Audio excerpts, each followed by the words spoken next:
ஒரு சிறிய கிராமத்தில் ரமேஷ் பிறந்தான். பிறந்தவுடனே மருத்துவர் அவனுடைய கால்களை பார்த்து கவலைப்பட்டார். அவன் கால்கள் சரியாக வளரவில்லை. கிராமத்தார் மெதுவாக பேச ஆரம்பித்தார்கள். இந்த குழந்தைக்கு எதிர்காலமே இல்லை என்றார்கள். ஆனால் ரமேஷின் அம்மா அவனை மார்போடு அணைத்துக் கொண்டு, என் மகன் தைரியமாக வாழ்வான் என்றாள். ரமேஷ் வளர வளர அவன் மற்ற குழந்தைகளிலிருந்து வேறுபடுவதை உணர்ந்தான். மற்றவர்கள் ஓடினார்கள், அவன் மெதுவாக நகர்ந்தான். மாலை நேரங்களில் குழந்தைகள் விளையாடும்போது ரமேஷ் வீட்டுத் திண்டையில் அமர்ந்து பார்த்து கொண்டிருந்தான். சில நேரம் கண்களில் கண்ணீர் வந்தது, ஆனால் வாயால் ஒருபோதும் புலம்பவில்லை. கிரச்சுகளின் உதவியுடன் ரமேஷ் பள்ளிக்குச் சென்றான். சில மாணவர்கள் சிரித்தார்கள், சிலர் விலகினார்கள். ஒருவர், நீ ஏன் பள்ளிக்கு வருகிறாய் என்று கேட்டான். அந்த வார்த்தை ரமேஷின் மனதில் ஆழமாக பதிந்தது. அது அவனை உடைக்கவில்லை, மாறாக அவனை உறுதியாக்கியது. ஒரு மாலை ரமேஷ் தனியாக அமர்ந்து புத்தகத்தை பார்த்து கொண்டிருந்தான். அப்போது அவன் மனதில் ஒரு தீர்மானம் எடுத்தான். என் உடல் ஓட முடியாவிட்டாலும் என் மனம் ஓடும் என்று.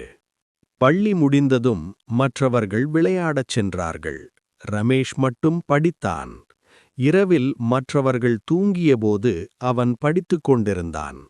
உடலில் வலி இருந்தது, மனதில் சோர்வு வந்தது. ஆனால் விடுகிறேன் என்ற வார்த்தை அவன் மனதில் இல்லை.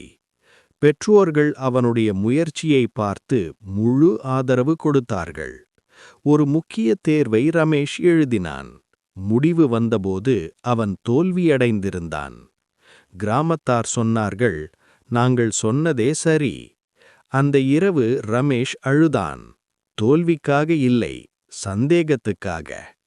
அடுத்த நாள் காலை ரமேஷ் கண்ணீரை துடைத்து கொண்டு புத்தகத்தை திறந்தான்.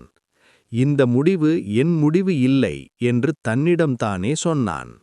முந்தையதை விட அதிகமாக புத்திசாலித்தனமாக அவன் படிக்க ஆரம்பித்தான். பல ஆண்டுகளுக்குப் பிறகு ரமேஷ் ஒரு கடினமான அரசுத் தேர்வில் வெற்றி பெற்றான். அவன் பெயர் தேர்ச்சி பட்டியலில் இருந்தது. பெற்றோரின் கண்களில் பெருமை கண்ணீராக வந்தது. ஒரு காலத்தில் சந்தேகித்த கிராமம் இப்போது அவன் பெயரை மரியாதையுடன் சொன்னது.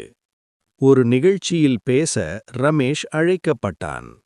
கிரச்சுகளுடன் மேடையில் நின்று அவன் அமைதியாக சொன்னான், எனக்கு வலுவான கால்கள் இல்லை, ஆனால் வலுவான நோக்கம் இருக்கிறது. ஒரு காலத்தில் அவனை பார்த்து சிரித்த குழந்தைகள் இன்று கவனமாக கேட்டார்கள். பெற்றோர்கள் சொன்னார்கள், அவனைப் போல முயற்சி செய்யுங்கள். ரமேஷ் சிரித்தான்.